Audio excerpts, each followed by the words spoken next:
को फिर से सांसद बनाना है या नहीं बनाना है? तो भले आदमी ऐसी आवाज चलती है, गर्मी है वो ठीक है, आवाज जोर से निकालिए, दोनों हाथ उठाइए, उठाइए दोनों हाथ, विजय के संकल्प की मुट्ठी नीचे और प्रचंड आवाज से बोलिए जय श्री राम, जय जय श्री राम। मंच पर उपस्थित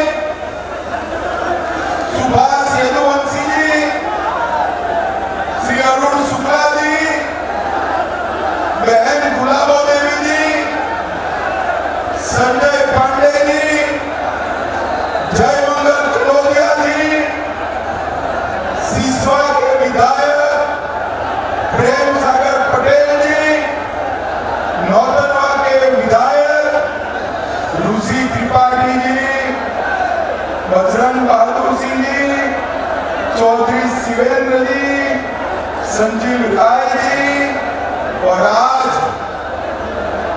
जिनको जिताने की अपील करने के लिए मैं आया हूं, ऐसे मेरे मित्र और यहाँ के प्रत्याशी श्रीमान पंकज चौधरी, पंकज जी आ गया हो जरा,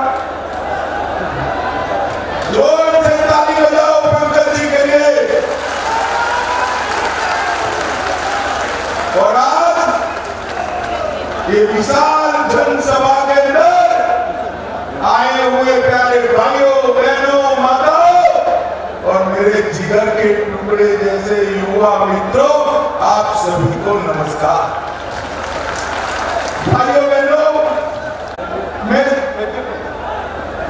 सबसे पहले सोनाली देवी मंदिर, लेहड़ा देवी मंदिर, अद्रोना मंदिर, गुरु गोरखनाथ मंदिर, कठरा शिवलिंग, महेशा विष्णु मंदिर, ये सभी को प्रणाम कर कर मेरी बात की शुरुआत करता हूं। आज जब मैं यहाँ आया हूं तब महान स्वतंत्रता सेनानी और संविधान सभा के मेंबर शिवपाल लाल सक्सेना जी को भी मनपूर्वक प्रणाम कर कर मेरी बात की शुरुआत करता हूं। भाइयों बहनों, 6 चरण चुनाव का हो गया है, मेरे पास 5 चरण का हिसाब किताब है, परिणाम जानना है क्या? अरे जोर से बोलो, जानना है, और जोर से बोलो, जानना है। देखो 5 चरण में मोदी जी 310 पार कर गए हैं, 310। छठा और 7वां 400 पार कराने का है। और राहुल बाबा, ये महाराजगंज की भूमि पर मैं कहता हूं, सुन लो, आप 40 भी पार नहीं कर रहे हो, 40। और दूसरे चेहरे अखिलेश जी, वो भी 4 के अंदर रहने वाले। भाइयों बहनों, आज मैं एक बात कहकर जाता हूं, 3 तारीख को सब लोग याद कर लेना, 4 को काउंटिंग है, 4 की दोपहर को ये दोनों साहबजादे प्रेस कॉन्फ्रेंस करेंगे और प्रेस कॉन्फ्रेंस कर कर कहेंगे ईवीएम खराब था इसलिए हम चुनाव हार गए। इन्होंने तय कर लिया है कि रात का ठीकरा ईवीएम पर फोड़ना है। राहुल बाबा, नाचना न आए तो आंगन टेढ़ा वाला आपका हिसाब है, आंगन टेढ़ा। भाइयों बहनों, इस चुनाव में जिसके सामने आपको चुनौती करना, एक और 12 लाख करोड़ के घपले, घोटाले, भ्रष्टाचार करने वाला एक घमंडिया गठबंधन राहुल गांधी, अखिलेश यादव है। और दूसरी ओर 23 साल तक प्रधानमंत्री, मुख्यमंत्री रहने के बावजूद भी 25 पैसे का जिस पर आरोप नहीं है, ऐसे हमारे नरेंद्र मोदी है। भाइयों बहनों, एक और थोड़ी गर्मी बढ़ते ही विदेश में छुट्टी करने वाले, वैकेशन करने वाले राहुल बाबा और अखिलेश यादव, और दूसरी ओर 23 साल तक एक दिन का भी छुट्टी लिए बगैर, एक दिन का भी छुट्टी लिए बगैर दीपावली के दिन भी सेना के जवानों के साथ सरहद पर मिठाई खाने वाला नरेंद्र मोदी। ये दोनों के बीच में आपको पसंद करना है। एक और गरीबी हटाओ का झूठा नारा देने वाली कांग्रेस पार्टी है, और दूसरी ओर 80 करोड़ लोगों को 5 किलो अनाज मुफ्त में दिया, 12 करोड़ लोगों को शौचालय दिया, 14 करोड़ लोगों को नल से जल दिया, 10 करोड़ लोगों को गैस का सिलेंडर दिया, 7 करोड़ लोगों को 5 लाख तक का पूरा स्वास्थ्य का खर्चा मुफ्त में कर दिया, और 11 करोड़ किसानों को 6,000 रुपया प्रति साल देने का काम हमारे नरेंद्र मोदी जी ने किया है। नरेंद्र मोदी भाइयों बहनों, महाराजगंज वालों, मुझे बताओ, अयोध्या में राम मंदिर बनना चाहिए था या नहीं बनना चाहिए था? अरे जोर से बोलो, राम लल्ला तक आवाज जानी चाहिए। बनना चाहिए था या नहीं बनना चाहिए था?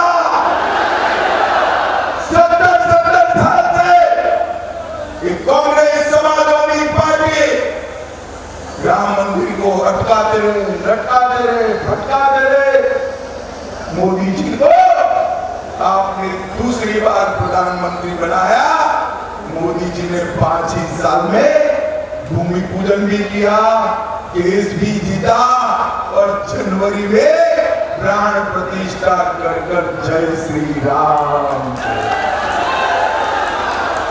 भाइयों बहनों, यही समाजवादी पार्टी है जिसने कार सेवकों पर गोली चलाई थी। सरयू का पानी कार सेवकों के खून से लाल कर दिया था। एक और राम भक्तों पर गोली चलाने वाले हैं, और दूसरी ओर राम मंदिर बनाने वाले नरेंद्र मोदी है। नरेंद्र मोदी। महाराजगंज वालों, मुझे बताओ, पाक ऑक्यूपाई कश्मीर हमारा है या नहीं है? अरे जोर से बोलो, है या नहीं है? और जोर से बोलो, है या नहीं है?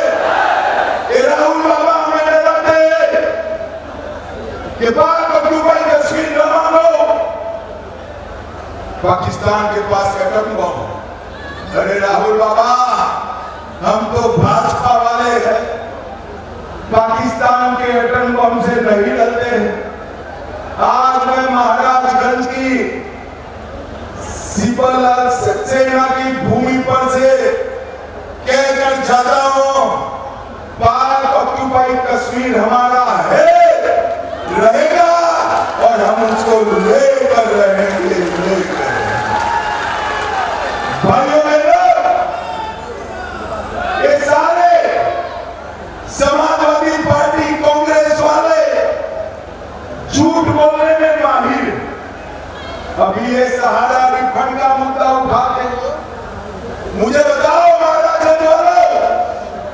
सहारा का कपड़ा कम हुआ किसका नाम था? जोर से बोलो किसका था? और जोर से बोलो किसका था? अरे अखिलेश, आपकी सरकार में घोटाला हुआ, मोदी जी ने तो रिफंड की शुरुआत की और 3.5 लाख लोगों को रिफंड दिया। आज मेरी बात आप लिख कर रखना, 85 करोड़ 3.5 करोड़ लोगों को 85,000 करोड़ का पाई सहारा का हम वापिस करने वाले हैं, वापिस करने वाले। भाइयों बहनों, आज चौधरी चरण सिंह का जन्मदिन है, पुण्यतिथि है। चौधरी साहब को भारत रत्न देने का काम नरेंद्र मोदी जी ने किया और पूरे उत्तर प्रदेश के किसानों का सम्मान करने का काम किया। भाइयों बहनों, महाराजगंज हमारा गन्ने का क्षेत्र है। यहाँ 4 चीनी मिलें थी, 3 बन गई और उसको बसपा ने निजी क्षेत्र में बेच दिया। किसान हताश, निराश। मगर मैं आज कहकर चाहता हूं कि पंकज बाबू को एमपी बना दो, कोऑपरेटिव बेसिस पर 3 जितना बड़ा एक चीनी मिल हम 1.5 साल के अंदर चालू करेंगे। इन लोगों ने 30 चीनी मिलें बंद करी, भाजपा सरकार ने 20 चालू करी, 5 नहीं बनाई। गन्ने के क्षेत्र में झगड़ा कर देते हैं आपके लिए, ऐसा हमारा पंकज भाई है।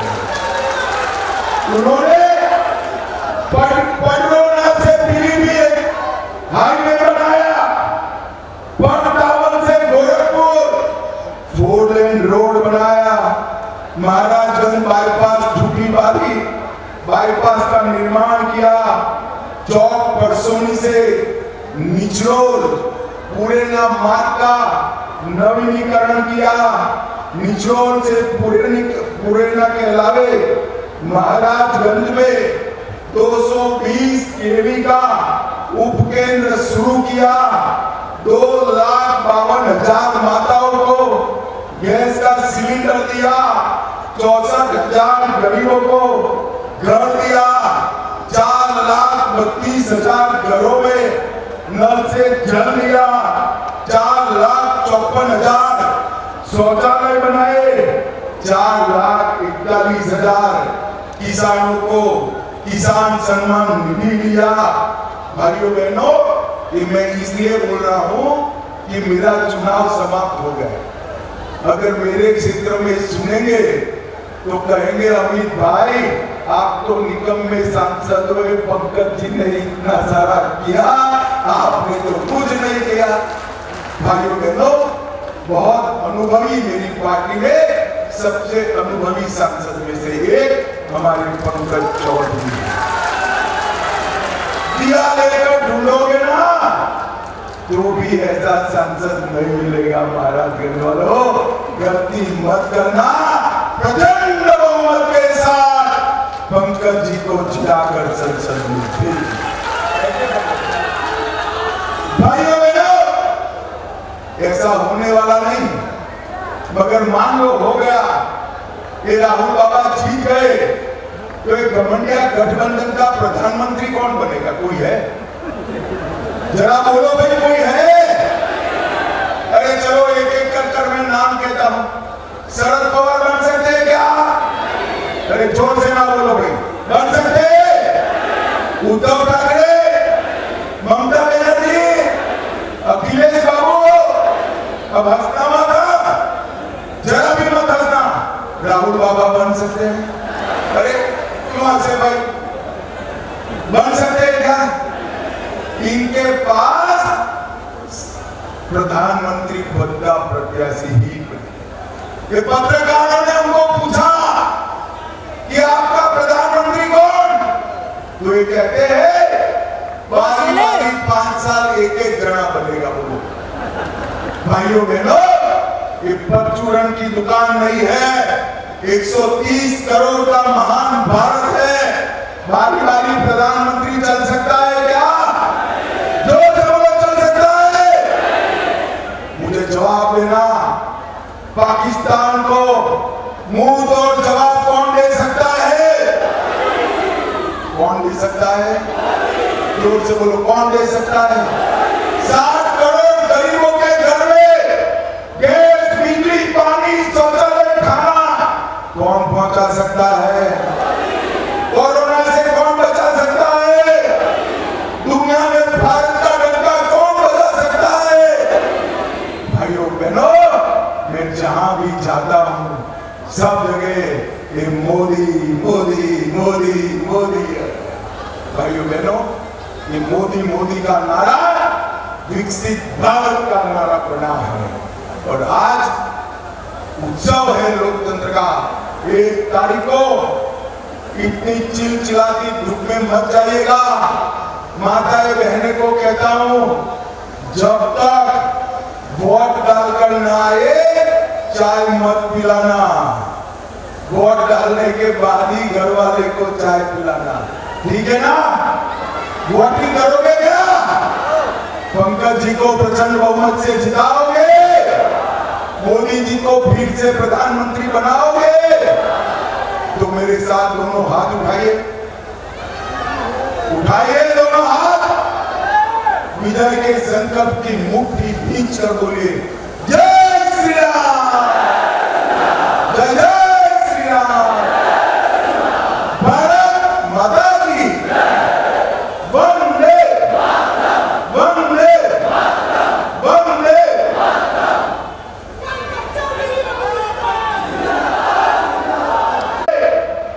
9 लाख हेक्टेयर की बढ़ोतरी की, 23,000 करोड़ रुपया 95 से 17 तक चुकाया था। मोदी जी की सरकार बनने के बाद 2,50,000 करोड़ किसानों को चुकाने का काम नरेंद्र मोदी जी ने किया। इथेनॉल का रेट बढ़ाया, इथेनॉल का उत्पादन 42 करोड़ से 154 करोड़ तक रह गए। और मैं आपको कहने आया हूं, आपका 1-1 किलो गन्ना चीनी में तब्दील हो, इसकी चिंता नरेंद्र मोदी करेंगे, नरेंद्र मोदी करेंगे। भाइयों बहनों, मैं देश भर में 200 से ज्यादा सीटों पर गया हूं। हर जगह लोग कहते हैं हमारे सांसद को मंत्री बना दो, पकड़ ले कि अमित भाई हमारे सांसद को मंत्री बना दो। अब आपका भाग्य देखिए भाई, आपको बनाया मंत्री वो खड़े हो जाइए पंकज जी, आप पंकज जी को सांसद बनाइए, उनको बड़ा आदमी बनाने का काम भारतीय जनता पार्टी करेगी महाराष्ट्र में। ये पंकज जी देश के सबसे अनुभवी सांसदों में से, देखने में ऐसे सज्जन दिखते हैं मगर भारी प्राणी है भाई। मैं आपको परिचय कराता हूं, जब महाराजगंज की बात आती है